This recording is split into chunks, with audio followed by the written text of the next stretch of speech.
The Duskbloods is definitely not Bloodborne 2 nor anything like Bloodborne. Just because something has a clock tower doesn't mean that it's a Bloodborne reference. And if anything, it looks more like Shadow of the Erdtree. The only similarities to Bloodborne would be that the name has the word blood in it, this random person's hat, and that it's a console exclusive. This game, from an aesthetic standpoint, time period, region or setting, gameplay perspective, it's just all way different. There's vampires, dual-wielding Uzis, weird Chinese mythological types of creatures, a tin man with a jetpack, a train with neon lights, and a fucking dinosaur. Like, this is turning into Yakuza types of randomness. But we now know a lot more about this game due to there being a Miyazaki interview that just dropped. 3 pages worth of lots of really cool information. I'm just going to go link it down below. But just to preface this video, yes, they're still going to be making single player games. It is in fact their identity. And Miyazaki said himself they're still going to actively develop single player focused games and stick to the traditional styles. Also, this game is definitely meant for the PvE player in mind as well, because from Miyazaki, I quote,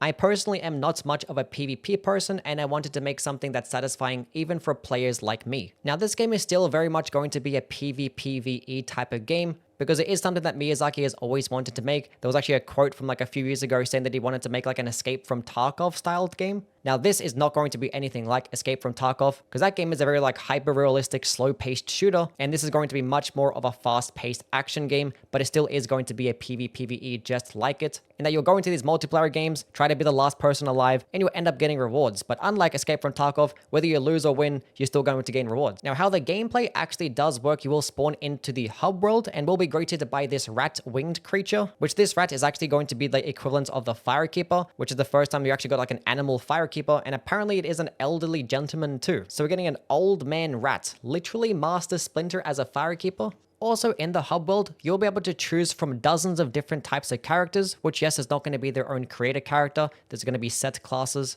But every single one does have their own types of customization, whether it be through abilities or weapons, or just ranking them up, which I assume you're going to be doing after completing certain types of matches. And every single one of these characters are going to be able to sprint, super jump, and double jump. Also, every single character will be equipped with some types of range attacks. Some might be in the form of firearms, and others might end up being things like spells. And I do quote, "I feel this is one of the game's unique aspects when compared to our previous titles." Now, obviously, the previous titles did have lots of projectile-based attacks, but it seems like in this game, it's going to end up being a very core component. Like, yeah, you can very well make like projectile-only types of builds, but they're never really fleshed out as well as like swords or like melee-based weapons. And for games like Bloodborne, for the most part, they always just end up being secondary options too. Now, these characters themselves are called the Bloodsworn. This is going to be their title, kind of similar to like Tarnished or like the Chosen Undead. And I quote, "The Bloodsworn are a group whose members have achieved superhuman abilities through the power of special blood. As a general concept, they're similar to vampires, but they are not portrayed as horrifying monsters you might associate with traditional vampirism." Now, upon joining a multiplayer match, there will be 8 other people alongside with you. You'll be dropped into a map, you'll go ahead and fight other types of enemies, bosses alongside the other players, and the last person alive will end up being the winner, or even the last few remaining people alive could end up being the winners, as it is stated that you can just go kill the final boss and team up with the other player to do so. And the reward for winning is known as the First Blood, which this is the item that people are fighting over. And yes, there will be different types of maps that do cover different time periods and different places, which is probably why in the trailer you see so many different types of aesthetics all like merged into one game. And don't worry, there actually is a lore reason for this as well. And if you are like a very big lore person, there will be plenty of that throughout the game, especially with the characters themselves. Part of the progression system when it does come to the characters is going to be learning more about their lore. In fact, there's lots of variety and freedoms when it does come to winning, as the ultimate deciding factor for a match is going to be based on your victory points. To obtain victory points, the direct combat of course is important, but it's not going to be the only way. And it is quoted that you can earn points by avoiding direct combat and instead engaging in more opportunistic behavior. Additionally, each character can summon an entity to assist in combat, giving players a high degree of freedom when it comes to how they fight and win. So that summoning that we did see in the trailer is not necessarily going to be another player, but it's most likely just going to be an NPC. And to also help stop the gameplay itself from being stale, obviously the PvP aspect does make it very randomized, but there are also going to be some events taking place throughout the game too. This big giant stone face is actually one of them. There'll be times like this where it'll spawn in like random bosses. It'll also change the environment and obviously give you more and different rewards. There is also going to be another gameplay mechanic called the roles, which these are going to be like your bounties or like objectives that you can equip onto your character, which is actually also part of the customization. For an example, you actually can give one of your characters the Destined Rivals role, which essentially this role actually designates another player as their rival, and defeating this person will end up giving them rewards, but it's going to be personal rewards and actually separate from the actual game victory conditions. So whether or not you actually win the match, completing these roles will also serve as progression. And basically, to summarize all this, I quote, "From superhuman player actions, a free-form combat approach, and gameplay that's dynamic and dramatic to the romanticized aesthetic of the Bloodsworn, deep character customization, and fragmentary storytelling, I think there's a lot to appreciate and enjoy in this title, and I sincerely hope players look forward to it."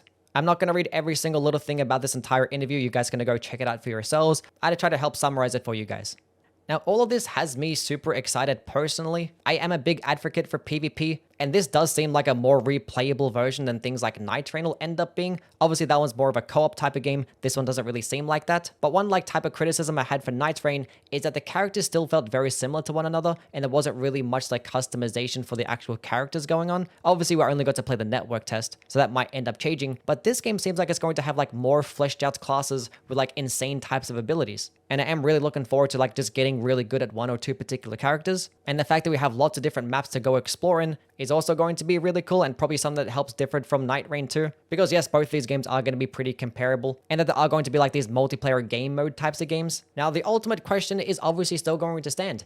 Is this game worth buying? No, of course not. If you're asking yourself that question, that means you have some doubts, which I would never recommend something like this because it's a Switch 2 exclusive. If you don't care about the other Switch games, this is an impossible sell, which the Switch 2 is a hard sell in of itself. With its $450 price tag, it's $80 to $90 games, which Duskbloods doesn't have an official price yet, but it's Nintendo we're talking about. There is no way this game is anything less than $70, and don't even bother waiting for a sale because they don't be doing that either. And on top of that, the game is also going to be online, so you have to pay for a membership, and most people will end up buying the Pro Controller too, but hopefully we do see someone make like an adapter for the Switch 2 that lets us use our PlayStation and Xbox controllers. But at that point, the price tag is way too high for literally any game that I just cannot justify it.